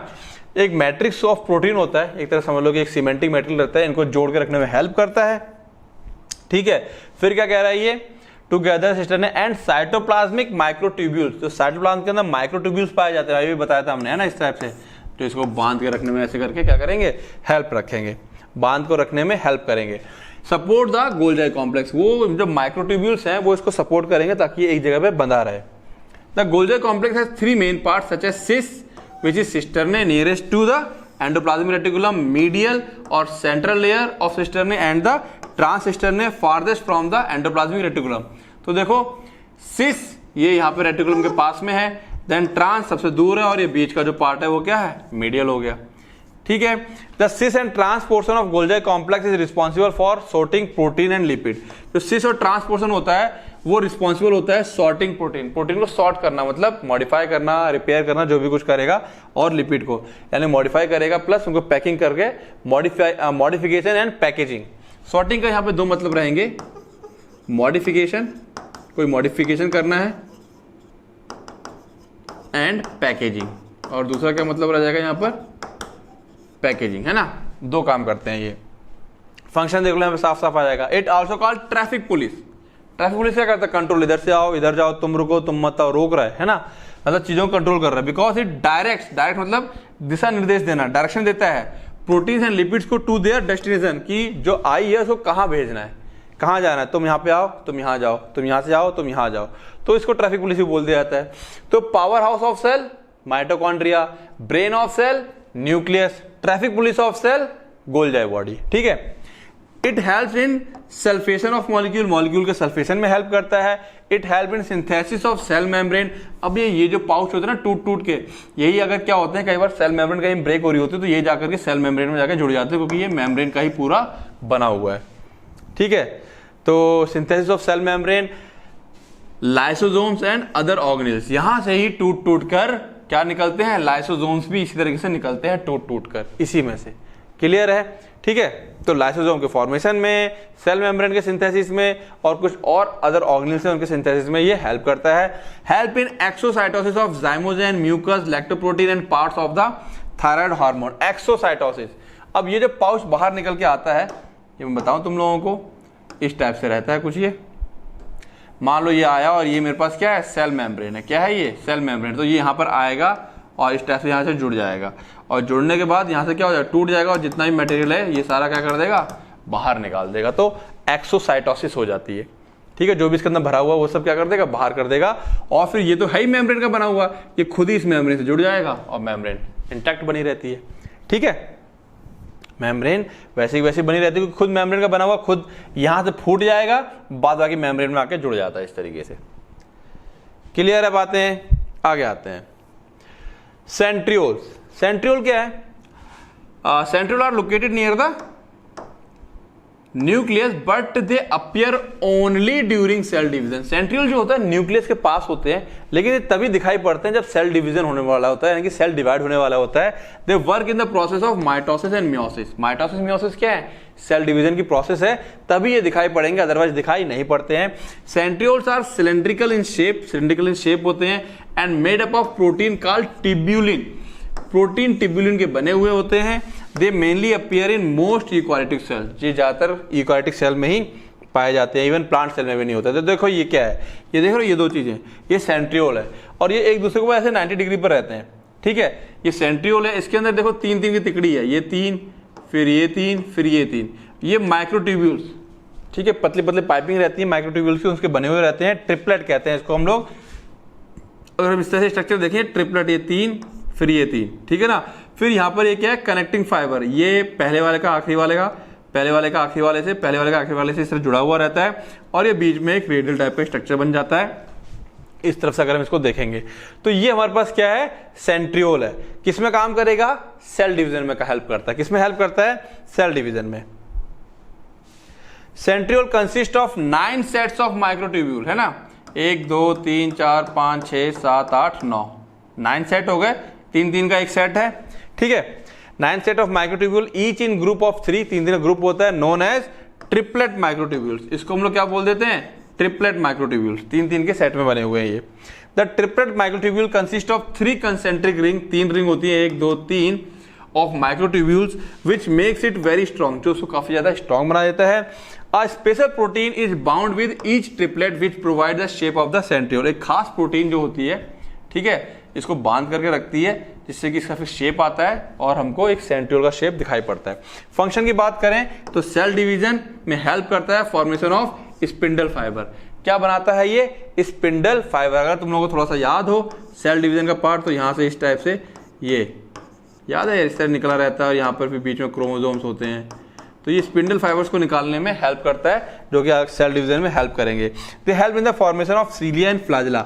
सीलिया और फ्लाजिला के बनने में भी हेल्प करते हैं ये। लाइसोसोम क्लियर है यहां तक? चलें नेक्स्ट स्टार्ट करें। लाइसोसोम, नींद आ रही है? नहीं? पक्का मजा आ रहा है?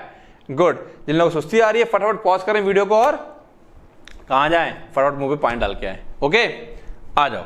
हो गया? आ जाओ। लाइसोसोम, लाइसोसोम क्या है? They are membrane bounded organelles. Membrane bound होती है, इसके ऊपर मेम्ब्रेन पाई जाती है and mainly found in cytoplasm of animal cells. किसमें पाया जाएगा? एनिमल सेल के साइटोप्लाज्म पाया जाएगा। These organelles degrade various macromolecules. Degrade मतलब तोड़ करके खत्म कर देते हैं बहुत से मैक्रोमोलिक्यूल्स को with the help of hydrolytic enzyme. इसके अंदर बहुत सारे हाइड्रोलाइटिक तोड़ने वाले प्रोटीन, फैट, कार्बोहाइड्रेट को इनको तोड़ देने वाले बहुत सारे एंजाइम्स पाए जाते हैं, ठीक है। They are known as suicidal bag because it leads to the death of cell. अगर इसे लगता है कि पूरा सेल कोई इन्फेक्शन हो गया है, ये सेल मेरा खराब हो गया है और इसको अब हटाना है, ये दूसरे सेल को खराब कर सकता है, तो जो लाइसोसोम होते हैं ना ये फूट जाते हैं, इसके अंदर का सारा एंजाइम बाहर निकल आता है, ये पूरे सेल को वो एंजाइम क्या करते हैं? खा डालते हैं, ठीक है। तो इस तरीके से इसे सुसाइडल बैग भी कहा जाता है, खुदकुशी करवा देता है ये इस सेल की। स्ट्रक्चर की बात करें, दे हैव एन इर्रेगुलर और प्लियोमॉर्फिक शेप, कई सारे अलग अलग शेप के रहती है, but mostly they appear in spherical और ग्रैनुलर स्ट्रक्चर, इस टाइप से दिखाई पड़ेगा। A lysosomal membrane is present around the lysosome. एक मेम्ब्रेन पाई जाती है इसके आसपास which contain different types of hydrolytic enzyme. इसके अंदर बहुत सारे एंजाइम, एक मेम्ब्रेन रहेगा, अंदर बहुत सारे एंजाइम्स भरे रहते हैं। मेम्ब्रेन वैसी रहती है अपनी जैसे हम लोगों ने प्लाज्मा मेम्ब्रेन पढ़ी थी। This membrane protect the other organelle. ये मेम्ब्रेन बचा के रखती है भाई और भी सेल ऑर्गेनेल्स है ना, अगर एक भी यहाँ से कोई एंजाइम बाहर निकल के आ गया तो बाकी सेल ऑर्गेनेल्स को वो डिस्ट्रॉय कर सकता है, ठीक है। तो this membrane protects the other organelles in cytoplasm from harmful enzymes, है ना। ये मेम्ब्रेन बचा के रखती है कि ये हार्मफुल एंजाइम्स बाहर निकल के ना आ जाए, जरूरत पड़ने पर ही बाहर निकले। क्लियर है? फंक्शंस ऑफ लाइसोसोम की बात करें तो क्या फंक्शन है? It they help in intracellular digestion. Cell के अंदर अगर डाइजेशन करना है हमको, किसी मैक्रोमोलिक्यूल का कोई फॉरेन पार्टिकल आ गया है, कोई बैक्टीरिया वायरस आ गया है, या पूरे सेल को मारना हो, ठीक है, of larger macromolecule where the enzymes which are present in lysozyme, जो लाइसोजाइम में मौजूद है, present in lysosome degrade the larger macromolecule into smaller molecule, ठीक है ना। वो तोड़ देते हैं लार्जर मैक्रोमोलिक्यूल को थोड़े छोटे में। दे also help in autolysis of unwanted organelles. कोई ऑर्गेनेल खराब हो गई है और कोई सेल के अंदर मान लो खराब हो गई, उसे बाहर कैसे निकालेंगे? तो ये उसको खा डालती है और खा करके फिर सेल मेम्ब्रेन से जुड़ करके फूट जाएगी और सेल के बाहर सब कुछ निकाल देती है, ठीक है।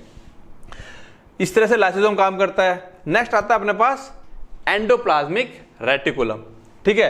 क्या होता है एंडोप्लाज्मिक रेटिकुलम? हम लोग देख चुके हैं, ये न्यूक्लियस है, इसके साथ जुड़ी हुई है मेम्ब्रेन, एंडोप्लाज्मिक रेटिकुलम होती है, जिसके ऊपर राइबोसोम पाए जाते हैं, वो रफ होती है, जो स्मूथ, जिसके ऊपर राइबोसोम नहीं होते वो कैसी होती है? स्मूथ होती है। तो देख लेते हैं फटाफट इसमें क्या है।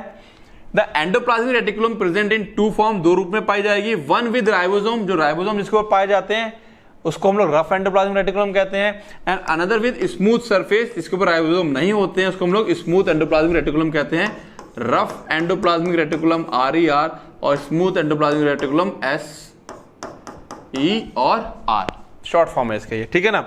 This membrane form continuous fold eventually joining the outer layer of the nuclear membrane. ये लगातार फोल्ड बनते हैं, फोल्ड फोल्ड फोल्ड फोल्ड होते होते होते होते अल्टीमेटली कहां जुड़ जाते हैं? ये न्यूक्लियर की मेम्ब्रेन में जाकर के ये जुड़ जाते हैं, ठीक है। बात समझ में आई? ओके। फिर क्या कह रहा है, except for sperm cell and red blood cell. Red blood cell में कुछ होता ही नहीं है, ये रियलिटी है, ना न्यूक्लियस ना कोई सेल ऑर्गेनेल, कुछ नहीं होता है। तो कह रहा है स्पर्म सेल जो है हम लोगों का और जो रेड ब्लड सेल है इसके अलावा मतलब इन दोनों को छोड़ दिया जाए तो सब में पाया जाएगा। The endoplasmic reticulum is observed in every other type of eukaryotic cell. हमारे स्पर्म सेल और रेड ब्लड सेल को छोड़ दिया जाए तो ये हर जगह पाए जाते हैं। कौन? Endoplasmic reticulum. स्ट्रक्चर की बात कर लें, the structure of endoplasmic reticulum is shaped like a sac. Sac मतलब होता है पाउचेस। ये देखो एक पाउच ये रहा, ठीक है, एक पाउच ये रहा, तो पाउचेस थैलियां टाइप की रहती हैं ये। Since ER is of two types, each has its own distinguishing feature. दो टाइप के हैं तो दोनों के अपने अलग अलग फीचर हैं, दोनों के अपने अलग अलग क्या है, रोल है, ठीक है ना। जिसके पास क्या है, राइबोसोम है, वो अपने हिसाब से चल रहा है, जिसके पास राइबोसोम नहीं है वो अपने हिसाब से काम करता है। आओ देख ले जरा। रफ एंडोप्लाज्मिक रेटिकुलम के स्ट्रक्चर की बात करें तो rough endoplasmic reticulum is named so because of its appearance. ये दिखता है ऐसा है, रफ, खुदला खुदला, इसीलिए इसका नाम पड़ा है rough endoplasmic reticulum. It is a series of connected flattened sac. एक पूरी पूरी सीरीज है जिसमें फ्लैट चपटे चपटे पाउचेस जुड़े हुए हैं, हैविंग सेवरल राइबोसोम, जिसके ऊपर बहुत सारे राइबोसोम है उसके सरफेस पर, हैंस द नेम, और इसीलिए उसका नाम पड़ा है rough. It synthesises and secrete protein. ये बनाता है और सिक्रीट करता है प्रोटीन को लिवर के अंदर, hormones and other substances in the glands, और हार्मोन्स वगैरह को सिक्रीट करवाता है कहां से, ग्लैंड से। Rough endoplasmic reticulum is prominent in cell where protein synthesis is high. क्योंकि इसके ऊपर राइबोसोम लगे हुए हैं तो राइबोसोम का फंक्शन ही होता है प्रोटीन को बनाना। तो जिस सेल के अंदर बहुत ज्यादा काम हो रहा है, बहुत ज्यादा प्रोटीन बनने का काम हो रहा है, उसके अंदर रफ एंडोप्लाज्मिक रेटिकुलम बहुत ज्यादा पाए जाएंगे।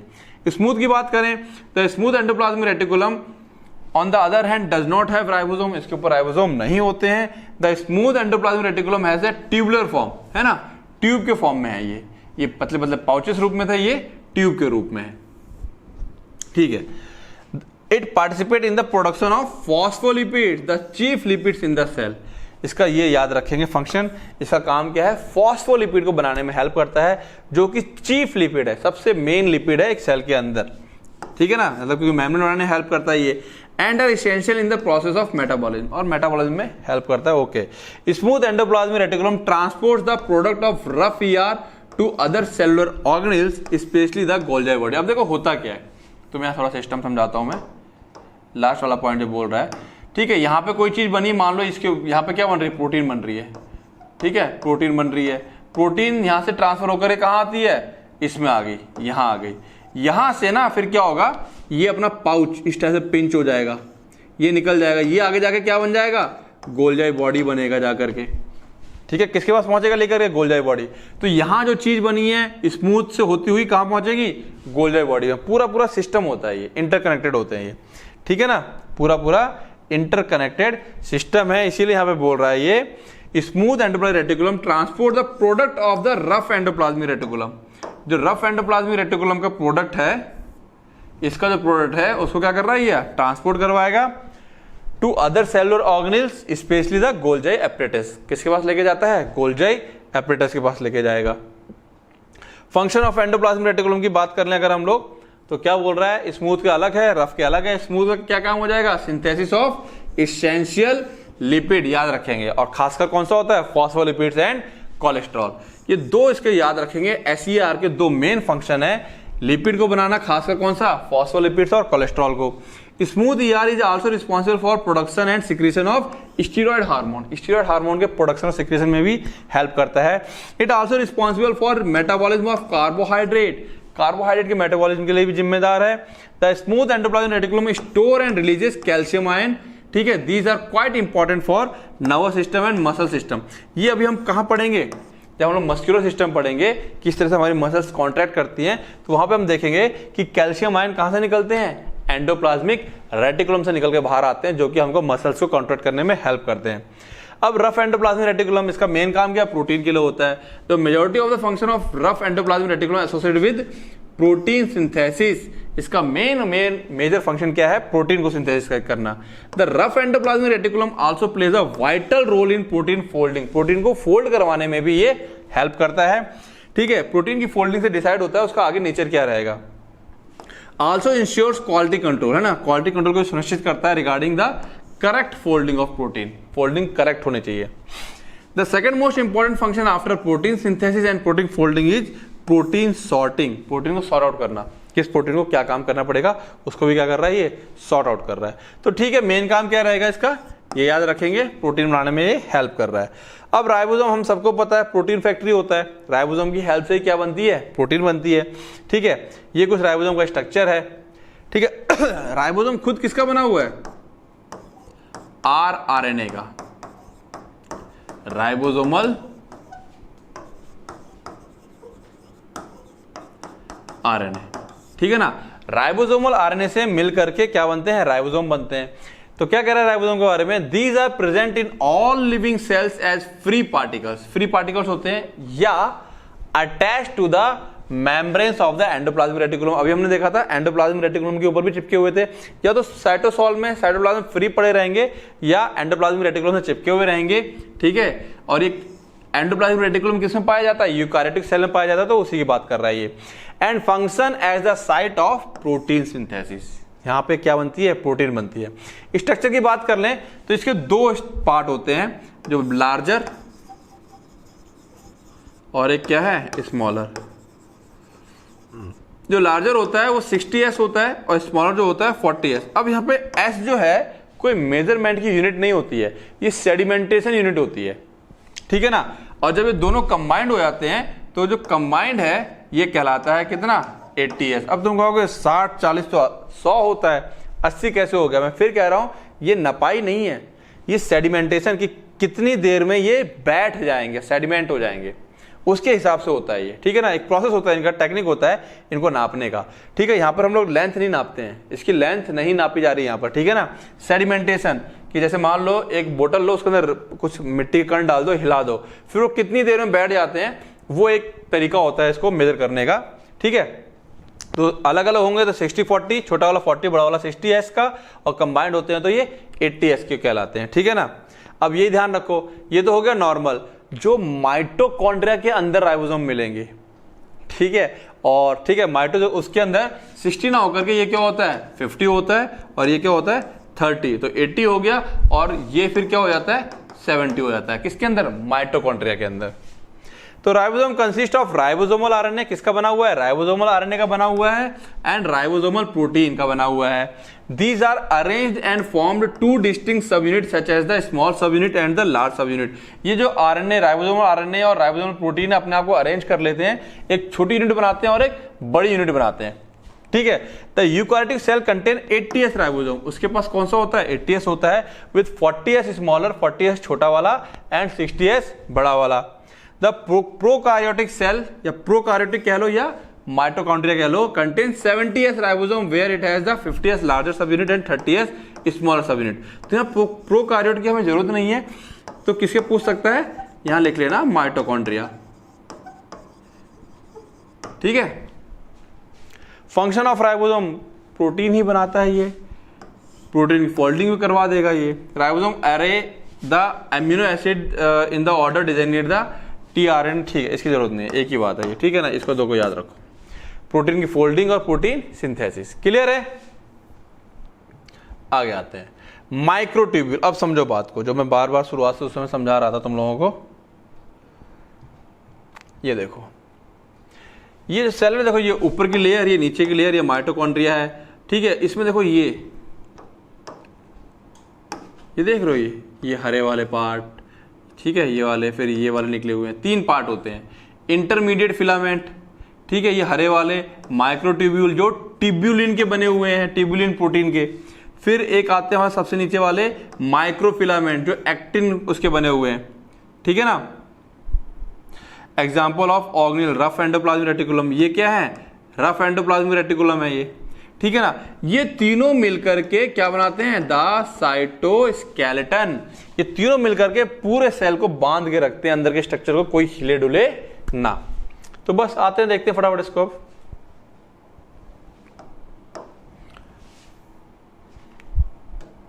क्या बोल रहा है ये, these are the polymers of tubulin protein. ध्यान रखना, ट्यूब्यूलिन प्रोटीन का बना हुआ होता है, which separate them into microfilament. जो उसको माइक्रोफिलामेंट में सेपरेट करता है। Microtubules are the part of cytoskeleton, जो साइटोस्केलेटन है 3 मिलके साइटोस्केलेटन बनाते हैं, उसका एक पार्ट होता है। And provide structure and shape to the eukaryotic cell, ठीक है, स्ट्रक्चर और शेप प्रोवाइड करवाता है सेल को। आगे आते हैं, function of microtubule, help in cell migration, cell को माइग्रेट करना है, इधर से उधर जाना है। They also help in structure formation of eukaryotic cilia and flagella, eukaryotic cilia और फ्लैजेला के बनने में हेल्प करता है ना, हमारी बॉडी में भी सीलिया पाए जाते हैं। These are essential for formation of cytoskeleton, उसके फॉर्मेशन में जरूरी होते हैं। इसी तरीके से माइक्रोट्यूब्यूल और ये आ गया माइक्रोफिलामेंट, तो इंपॉर्टेंट थे उनको हमने यहां ले लिया। Microfilament also known as actin filament because they are the polymer of protein called actin, क्योंकि ये एक्टिन प्रोटीन के बने हुए होते हैं। It is a network of protein filament which provide a cell structure and keeping organelles in place, है ना। ये क्या कर रहा है, network of protein filament which provide a cell structure, cell को स्ट्रक्चर प्रोवाइड करवा रहा है। And keeping organelles in place, organelles को अपनी जगह पर रख रहा है। By extending throughout the cell, पूरे सेल में फैला हुआ है जिससे कि हर एक चीज अपनी जगह पर बनी रहे। स्ट्रक्चर की बात करें, these are referred as thinnest filament, सबसे पतले धागे टाइप फिलामेंट होते हैं ये, of the cytoskeleton, by having a diameter 6 to 7 nanometer, बहुत छोटा होता है नैनोमीटर, है ना। 1 नैनोमीटर पता ना कितना होता है, 1 नैनोमीटर इक्वल टू 10⁻⁹ मीटर, बहुत छोटा होता है, तो बहुत पतला है ये। It is made up of strands of actin protein, किसका बना हुआ है, एक्टिन का। वो किसका बना हुआ था, ऊपर वाला ट्यूबुलिन का, which is wound in spiral. ये क्या होता है, अगर तुम देखोगे गोल गोल गोल गोल ऐसे करके ऐठा हुआ है, वाउंड हो रखा है, ठीक है, wound in spiral. The one end of microfilament is positively charge and other and is negatively charge. अब प्रोटीन होता है, अमीनो एसिड होता है, उसमें पॉजिटिव और नेगेटिव चार्जेस क्रिएट हो जाते हैं, ठीक है। फंक्शन क्या है, it help in muscles contraction, muscle के कॉन्ट्रैक्शन में भी काम करते हैं, देखेंगे हम लोग, ठीक है। It also help in cell movement, ठीक है, help in cell division during the mitosis, उसमें भी ये क्या करता है, हेल्प करता है, ठीक है। तो ये हमारे पास सेल के स्ट्रक्चर, उसके कुछ कंपोनेंट्स और उसके कुछ फंक्शन की हमने बात कर ली है। तो अब हम लोग बात कर लेते हैं किसकी, अपने माइंड नर्चर ऐप की, है ना। बहुत से बच्चों को पता चल चुका है, जिन बच्चों को नहीं पता है, माइंड नर्चर ऐप जो है वो आपकी हेल्प करता है किस चीज में, इसी चैनल के नाम से बना हुआ है, आपके एग्जिट एग्जाम में और साथ साथ में आपकी डी फार्मा की पढ़ाई में, ठीक है। तो किस तरह से वो आपकी हेल्प करेगा और क्या क्या बेनिफिट मिलते हैं उस ऐप के अंदर आपको, आइए देखते हैं। तो आओ जानते हैं अपने माइंड नर्चर ऐप के बारे में। तो यस, हमारे चैनल का जो नाम है माइंड नर्चर, उसी के नाम से अब ऐप आ चुका है जो कि गूगल के प्ले स्टोर पे मौजूद है, ठीक है। लेक्चर के लिंक में भी उसका डिस्क्रिप्शन दे रखा है, और चाहो तो डायरेक्ट कहां, प्ले स्टोर पे जाकर के उसको डाउनलोड कर सकते हो, ठीक है। अब देखो, यूट्यूब पर लेक्चर्स एंड नोट्स YouTube पर भी अवेलेबल है फ्री ऑफ कॉस्ट, है ना। जब मैं पहले से ही पढ़ा रहा था ये, तो मैंने बच्चों से प्रॉमिस किया था कि लेक्चर और नोट्स जैसे डाल रहा हूं मैं YouTube पर, ठीक वैसे डालता रहूंगा, कोई चेंज नहीं आएगा। जितने लेक्चर मेरे ऐप में होंगे, जितने नोट्स मेरे ऐप में होंगे, उतने लेक्चर और नोट्स आपको YouTube पर भी मिलेगा। बट क्या चीज आपको YouTube पर नहीं मिलेगी, वो चीज है 1 मार्क्स क्वेश्चन की प्रैक्टिस, जो 1 मार्क्स इंपॉर्टेंट क्वेश्चन होंगे, ठीक है ना। 1 मार्क्स क्वेश्चन में बेसिकली तुम्हारे पास क्या आते हैं, MCQ और फिल इन द ब्लैंक्स, ठीक है ना। ये तुम्हारे अब नए जो पैटर्न है, उसमें नया एग्जाम पैटर्न है, ठीक है ना, उसमें MCQ और फिल इन द ब्लैंक्स आ रहे हैं, दोनों मिलाकर के 10 नंबर के ये आते हैं, 10 नंबर के ये आते हैं, ठीक है। प्लस 2 मार्क्स क्वेश्चन, यानी कि आप इतना सारा पढ़ेंगे, यहां वो कुछ इंपॉर्टेंट क्वेश्चन दूंगा मैं 2 मार्क्स, 3 मार्क्स, 5 मार्क्स की, अगर केवल आप उतना ही पढ़ लेंगे तो पास तो गारंटी हो जाएंगे, ठीक है। और हाँ, जब डिटेल नॉलेज चाहिए होगी, ठीक है, तो उसके लिए पूरा लेक्चर पढ़ेंगे भी और समझेंगे भी आप लोग, मैं तो पढ़ा ही रहा हूं, ठीक है। और जिस बच्चे को केवल पास होना है, वो केवल मेरा क्या करेगा, इन क्वेश्चंस की प्रैक्टिस कर लेगा। लाइव क्लास होगी। अब मान लो मैं ये यूट्यूब पे लेक्चर को पढ़ा दिया है, अब वो कहीं कुछ तुम्हारा डाउट फंस गया है, ठीक है, तो वो कैसे कवर होगा वो, तो उसके लिए क्या होगा, लाइव क्लास होंगी। डाउट्स के लिए मैं आया करूंगा लाइव क्लास, जो कि अभी स्टार्ट ऑलरेडी हो चुकी है, बच्चे डाउट्स पूछ रहे हैं और क्लास चल रही है। सबसे बच्चों बड़ी चीज जो होने वाली है, MCQ टेस्ट की प्रैक्टिस। ये तो चलो एक बार को ठीक है, MCQ क्वेश्चंस की इतनी सारी प्रैक्टिस होने वाली है, हर लेक्चर से 15-20 क्वेश्चन, फिर पूरे चैप्टर से मिला करके 100-150 क्वेश्चन हो जाया करेंगे, जो कि तुम्हारे डी फार्म और सबसे इंपॉर्टेंट एग्जिट एग्जाम के ऊपर बेस्ड होने वाले हैं MCQ क्वेश्चन।